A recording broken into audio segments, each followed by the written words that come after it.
Have you ever been replaced by someone who didn't earn their place? Someone who took everything you built and called it their own? My name is Jack Collins. For 25 years, I poured my soul into Red Oak Construction, a legacy company my father once helped raise from the dust. I wasn't just a supervisor. I was the one they called when the bridge beams cracked, when the inspectors showed up unannounced, when payroll barely cleared, and we had to stretch one truckload of concrete across 2 jobs. I held it all together. Until last spring. That's when Lance Baxter, my stepbrother, the same guy who once got fired for ghosting 2 job sites, walked into the boardroom in a tailored suit and shook my hand like he hadn't just replaced me. They called it a leadership realignment, a modernization effort, said I was too rigid for where the company was going. I didn't argue. I didn't shout. I just packed my gear and walked out quietly. But I had one thing Lance didn't. I knew what made Red Oak run, and I knew what would happen without me. Before we begin, if this story speaks to something you've felt or feared, drop your thoughts in the comments and subscribe. You're not alone. What makes a company strong? Its numbers, or the people behind the numbers? That's a question I never had to ask myself for most of my life, because at Red Oak Construction, strength used to mean something else. It meant long hours on muddy job sites. It meant knowing how to fix the foundation when blueprints didn't match the ground. It meant waking up at 4:30 a.m. with a thermos of coffee and a truck full of tools, because the crew knew the work wouldn't start until I showed up. My name is Jack Collins, and for 25 years I was the one constant in a business that changed ownership logos, software, and safety regulations, but still depended on one thing: execution. I didn't wear a tie. I didn't talk in buzzwords. But when the city threatened to shut down a project because permits weren't filed, I got the paperwork signed. When a hurricane nearly wiped out our Gulf project, I stayed 2 extra weeks sleeping in a trailer to salvage the timeline. I wasn't a manager by title. I was a leader by necessity. Back then, we had a team of 18, small but proud. No one called in sick unless they couldn't walk. We built churches, schools, and retirement homes. I knew the name of every welder, every plumber, every site foreman across 3 counties. And when mistakes happened, and they always did, I was the one who showed up to fix them, even when it wasn't my job. Red Oak's founder, Alan Reardon, understood that. He saw in me something his spreadsheets couldn't measure: durability. When the company hit hard times in 2009, I was the one who volunteered to cut my own hours so our youngest guys could keep theirs. When our biggest supplier threatened to drop us, I called their owner directly and negotiated new terms over coffee at a diner off Route 83. But time has a way of changing things. Alan sold the company in 2021 to a larger group out of Indianapolis, said it was time to retire. And with the sale came new faces, new metrics, and new rules. The kind that look great in PowerPoint but fall apart in mud and rebar. Then Lance came back. My stepbrother had worked briefly in logistics before disappearing into corporate training seminars and vague consulting jobs. Now he returned as the new director of operations, backed by a boardroom of executives who had never set foot on a scaffold. I tried to be professional, gave him the benefit of the doubt, sat through his first meeting where he used words like vertical synergy and process optimization to describe a crew that barely had time to eat lunch. But I knew where it was going: fewer veterans, more junior hires, tight deadlines with looser safety standards. He wanted leaner, faster, younger, and I was the reminder that real expertise doesn't come from spreadsheets or slides. Still, I kept working because I believed in the people more than the policies. And I kept thinking maybe they'd see the difference when it counted. But they didn't. They saw a number on a payroll sheet, not a man who had kept the heart of their business beating for 2 decades. Before I continue, if you've ever felt pushed aside, not because you failed, but because you didn't fit the vision, leave a comment and subscribe. You're not invisible here. This story is for you.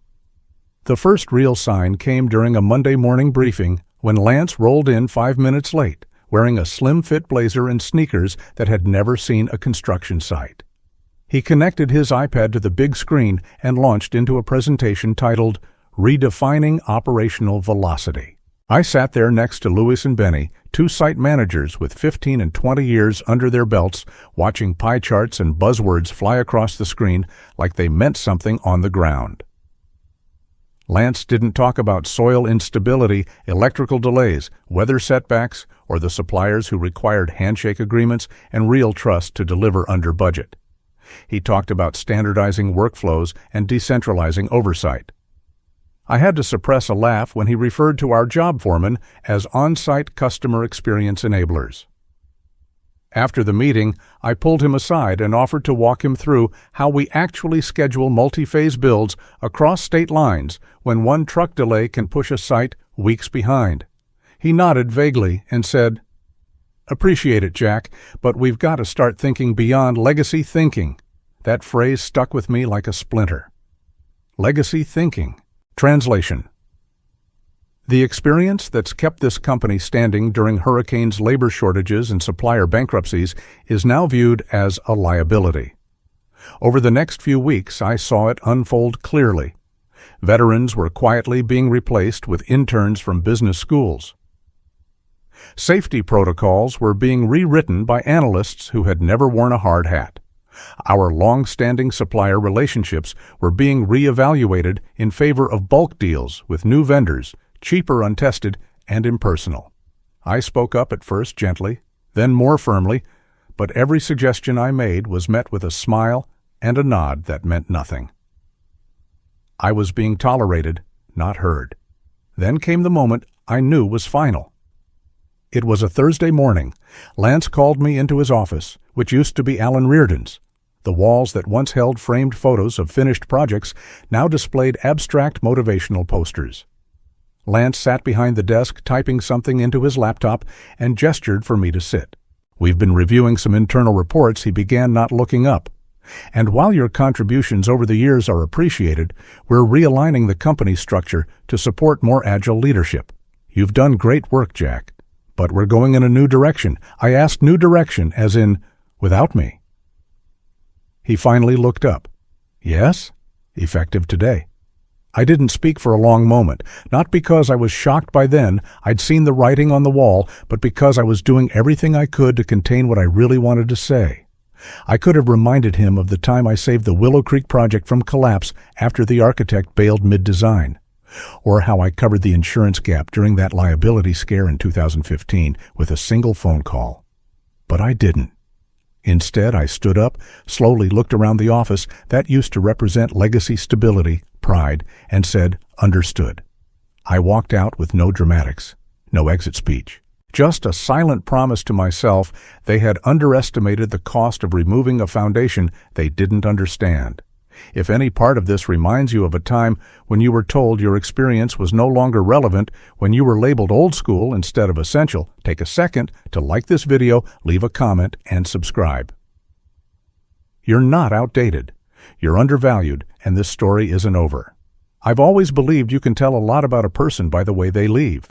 Some folks storm out, slam doors, make a scene. Others leave so quietly you don't realize until months later they were the only ones holding things together.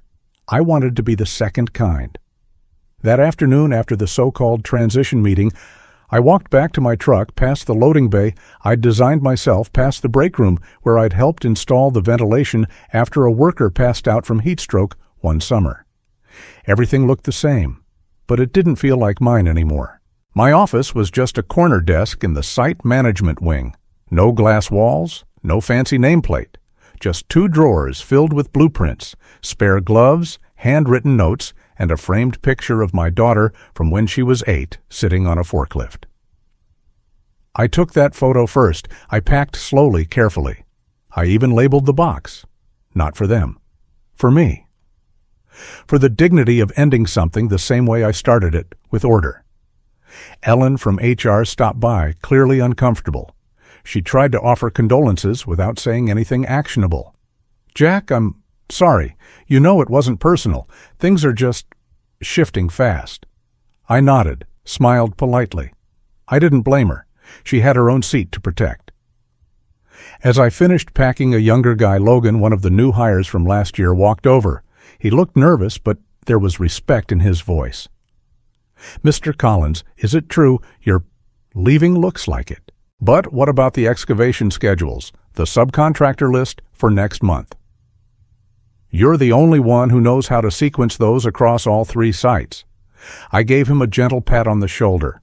"You'll figure it out. Just remember, when things go wrong, it's not about blame. It's about fixing it fast and quiet. Write things down, check everything twice, and if you think something feels off, it probably is."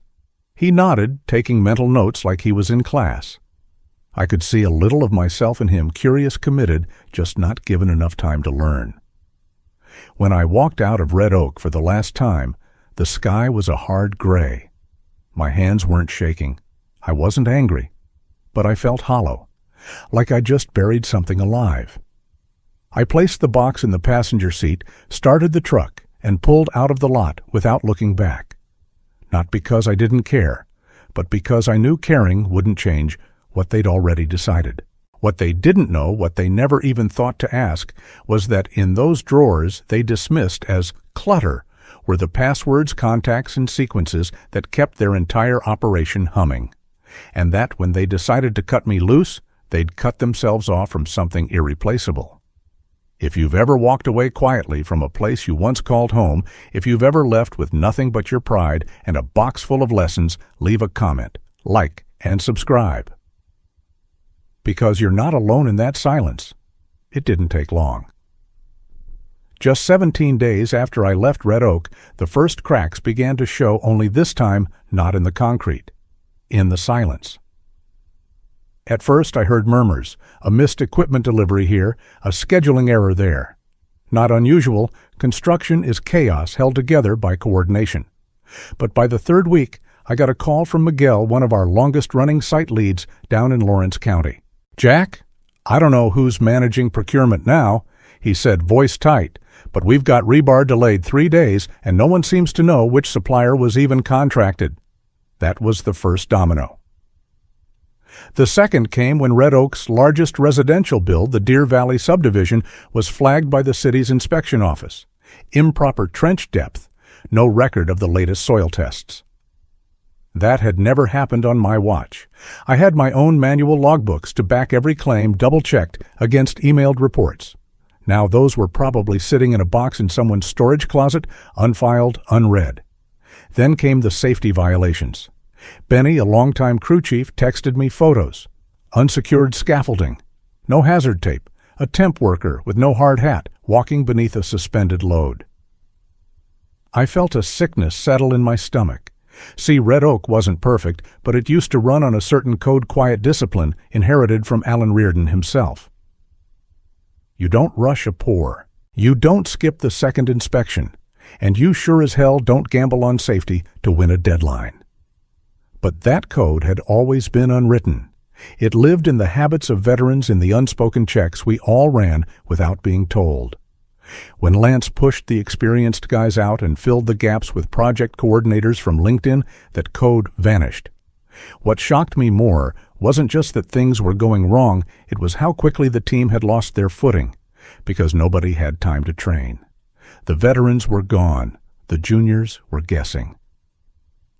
And Lance, who now called himself Chief Project Strategist, was too busy hosting Zoom meetings about digital transformation to see that a literal foundation was beginning to crack one I'd helped pour myself 6 years earlier. I got a voicemail from Ellen in HR. She didn't say it outright, but her voice was rushed, clipped, careful Jack just checking in. "Some folks here are wondering if you might be available for a quick consultation. No pressure, just let me know." Then a call from the field, Logan again. His voice was different, this time stripped of that youthful confidence. "Mr. Collins, we can't locate the drainage plans for the Greenville build. They said you had a copy, I did, but nobody asked for it before I left." He was quiet. "We've already broken ground. The soil's not holding. I don't think they even ran the compaction test. That hit hard." Greenville was supposed to be Red Oak's showpiece for the year, an upscale retail center built on an old riverbed. I had warned them about the subgrade and designed a staggered compaction protocol. But that plan was in my notes, and my notes had walked out with me. The irony, Lance had once mocked me in a meeting for refusing to store critical data in the cloud. Jack still prints paper reports like it's 1998, he'd joked. Now his cloud dashboards showed colorful metrics, while the Earth under their flagship project literally caved in. By the end of week 4, clients were calling off-site. Subcontractors weren't showing. One of the supplier reps even called me at home. Jack, just between us, what's going on over there? They've missed 3 payments. Do I need to freeze credit lines? I didn't say much. I wasn't ready to get involved. Not yet. But as I hung up, I stared at the box in my office closet, the one from my last day. It still held the logbooks, the drawings, the sequencing plans, the field contact list that wasn't digitized because I never trusted automation to replace intuition. And I realized they hadn't just let go of an employee. They had severed their own nervous system. If you've ever seen something fall apart from the outside, knowing exactly why it's failing and who caused it, drop your thoughts in the comments. Like this video, subscribe, and stick around. Because what comes next is where the real shift begins. It was a quiet Tuesday morning when my phone rang. I was in my garage sorting through some old tools I hadn't touched since the day I left Red Oak. The number flashing on the screen wasn't saved in my contacts, but I recognized the area code. Local. Familiar. I answered without much thought. Jack, it's Logan. His voice was tight, flat, like someone trying to hold back panic, but failing. I immediately stood a little straighter. I'm sorry to bother you, sir, but things are getting bad here. The Greenville site is on a full stop. The concrete pour didn't set right. Now there's talk about foundation shifting. Lance is blaming the engineering team, but they're saying the plans were never updated. We're digging ourselves deeper every day. I didn't say anything at first, just let the silence sit. Logan filled it. They're saying you must have left something out. That maybe you sabotaged something. There it was. The inevitable deflection. The same company that fired me for being too rigid was now floating the idea that I had intentionally left landmines behind. Logan, I said calmly, did I ever give you the impression I would risk lives to prove a point? No, sir, never. That's not what I think. But they're scrambling. Nobody knows how anything was set up. We can't find the original soil reports, the project calendars are all out of sync, and even the vendors are confused about delivery schedules. Everything's tangled. I walked outside, phone still to my ear, staring out at the backyard I'd finally started working on again. I should have felt vindicated. But all I felt was exhaustion, the kind that settles deep when you know disaster was avoidable and no one listened. Lance says you didn't properly transfer your documentation, Logan added, hesitating. That you held things back. I laughed quietly without humor. Logan, I gave them everything they asked for in the exit interview, a rushed 20 minutes where I was told to write passwords on a notepad while security waited at the door. If they didn't ask the right questions, that's not sabotage. That's negligence. He exhaled heavily like he'd been holding that breath since the call started. Can you help just walk us through a few of the critical sequences, or maybe send over whatever notes you still have? That's when I looked over at my workbench, where a manila folder sat labeled in bold marker, Greenville Compaction and Drainage Staging. It wasn't locked away out of spite. I kept it because I didn't trust them to respect it. And now they were paying the price. I'm sorry, Logan. I can't. I'm not a Red Oak employee anymore, and honestly, after being accused of sabotage, it's best I stay clear. I understand, he said quietly. But Jack, they're drowning. As I ended the call, I didn't feel triumphant. I felt a strange mix of sorrow and certainty. They had taken a foundation built over decades and tried to replace it with slideshows and buzzwords. Now the ground was cracking, and all the presentations in the world couldn't hold it together. If you've ever been blamed for a failure you tried to prevent, if you've seen your warnings ignored, only to be accused later of not doing enough like this video, drop your thoughts below and subscribe. Because this story isn't about revenge. It's about what happens when knowledge is dismissed and dignity holds its ground. By the time Logan called, I was already 3 weeks into a new Chapter 1 I had been quietly preparing for since the day I walked out of Red Oak, with a box in my hands and a storm behind my eyes. See, I didn't just leave that day. I pivoted. What no one at Red Oak realized was that I had built more than systems and schedules over the years. I had built trust. With subcontractors, with suppliers, with city planners and inspectors, even with competing firms. One of them was Halston West, a mid-sized but hungry outfit in the next county over. For years, we'd passed each other on bids, shared the occasional lunch, traded subcontractors, and nodded with respect across the table. Halston had always admired the precision of Red Oak's logistics. What they didn't know was that I had built most of that backbone from scratch. So when I left, I reached out. Not bitter, just available. Halston didn't hesitate. They brought me on as a senior project advisor part-time at first. Then, when 2 of their foremen left unexpectedly, I stepped in to help stabilize a downtown parking structure build that had fallen behind. Within 2 weeks, we were back on schedule. Within 4, under budget. By the end of the month, I was offered a permanent leadership role with a clear runway autonomy, resources, and most importantly, respect. But I wasn't done yet. Remember the Greenville folder? That wasn't the only one in my home office. I had binders for every site I'd touched in the last 10 years. Electrical sequences, permit timelines, supplier rates, subcontractor preferences, even the quiet details no software could replicate. I knew which inspectors showed up late and which ones wanted documentation printed in duplicate. I knew which concrete mix cured fastest during a spring rain. That kind of intelligence can't be bought. It's earned, and Halston knew how to use it. Together, we quietly started submitting proposals to former Red Oak clients' companies that were beginning to panic as their timelines collapsed and calls went unanswered. We didn't promise magic. We promised stability, clarity, continuity. One of the first clients to switch was Westridge Financial, who had 3 commercial sites mid-construction. Their COO called me personally and said, "Jack, if you're the one keeping Halston on track, we're moving everything over." We didn't poach. We responded. Lance and his team didn't even notice at first. They were too busy untangling the mess they'd made consultants, coming and going invoices, piling up, and job sites grinding to a halt. Red Oak had spent years building a reputation on reliability. Now, without the people who embodied that word, they were just another outfit with a nice logo and no traction. At Halston, I found more than a job. I found ground to stand on, not just professionally. Personally, I started sleeping again. My daughter visited more often. I even started mentoring younger managers, not because I had to, but because someone once did that for me.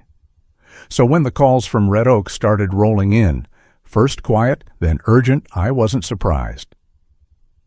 But I was already gone.